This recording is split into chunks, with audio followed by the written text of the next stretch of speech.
Oke bosku, sekarang kita berada di daerah Ngarak, Kecamatan Mandor. Pembuatan RBW 6x10 berjalan 70% rampung. Kita akan sepil pengerjaan RBW 6x10 dengan bangunan terdiri dari bawahnya beton, di atasnya kita baru pakai kayu ulin. Seperti ini penampakan bagian dasar. Kita cor gantung.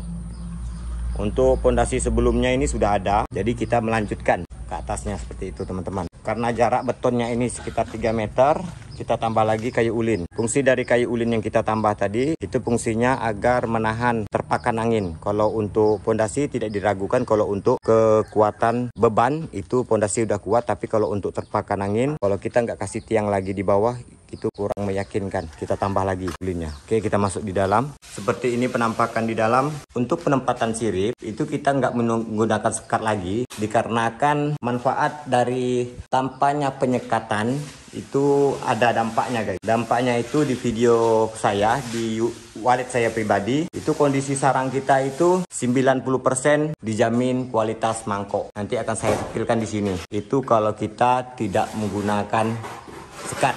Dan ada lagi cara penempatan twitternya. Kalau untuk perbedaan harga yang dimana itu punya sudut atau di papan sekeping itu beda harganya jauh, kisaran 4 juta itu perbandingan harganya. Oke, seperti ini penampakan berjalan 14 hari pengerjaan. Kita spill naik ke atas. Di sini kita ada tim baru. Yang pertama namanya Bang Andri, yang kedua Bang Emi. Bang Udin tidak datang, Bang Jejen tidak bisa datang karena halangan, ada kesibukan lain. Jadi kita pakai tim lain. Untuk lantai ini kita pakai lantai papan karena dari dampaknya itu ada. Kita sebelum buat kita kasih dulu masukan ke konsumen, tinggal dia lagi menimbang seperti itu.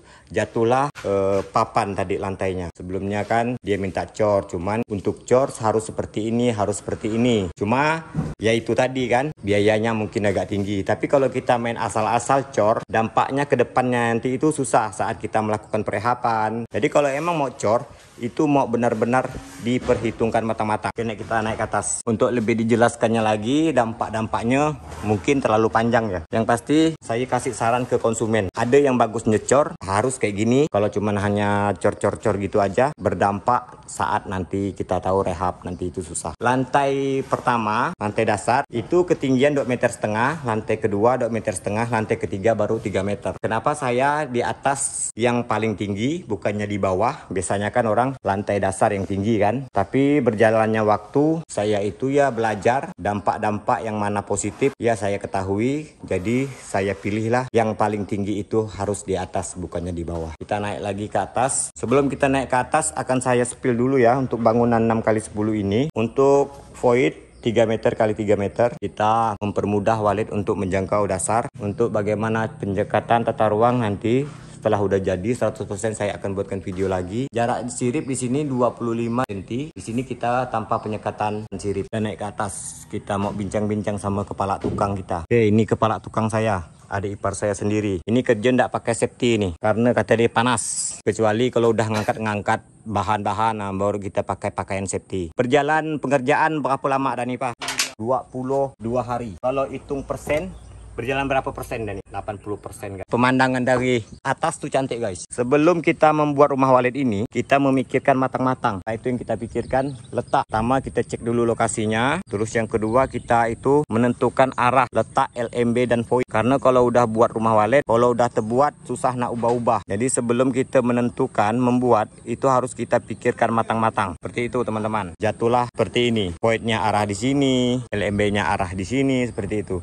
Kalau untuk bahan yang kita gunakan di sini, di luar lapisannya seng, terus kita lapisi lagi styrofoam 7 cm, terus kita plaster. Untuk tiang yang kita gunakan, ini ada kelas 1, kelas 2. Untuk bagian pojok penjuru, itu kita pakaikan ulin sampai ke atas. Sedangkan untuk pengisian tengah, bawah saja kita belian atau ulin, di atasnya kita kelas 2. Entah kayu mabang kah, entah apakah, itu kelas 2. Kalau untuk lantai sampai lantai atas, plafon itu kita pakaikan papan, agar kelak saat adanya kayu buruk, sirip buruk, itu mudah kita untuk rehab atau servis. Untuk pondasi itu udah ada awalnya guys. Jadi bangunan kita terlihat mengembang di belakang, depannya nguncup, belakangnya ngembang karena kita mengikuti pondasi awal. Jadi agak sedikit ribet lah, banyak motong papan. Di sisi papannya tuh kan jadi kayak gitu, harus dipotong kayak kita membuat motorik pula jadinya. Dengan adanya skill si tukang saya ini yang udah melanglang buana, jadi udah paham lah dia. Ini rumah sebelah, rumah si konsumen, orang terpandang lah, orang ada nama lah di daerah Ngarak ngan Mandor ini.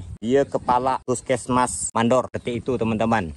Oke, mungkin cukup sekian pengerjaan RBW daerah Ngarak, progres 80% rampung. Nantikan video kita selanjutnya saat pengerjaan ini selesai nanti, bagaimana setelah selesainya. Untuk hasil setiap pembuatan RBW saya di daerah Mandor ini, saya ada 5 rumah walet yang saya kerjakan. Dari satu tuan ke satu tuan, dari tuan satu buat lagi.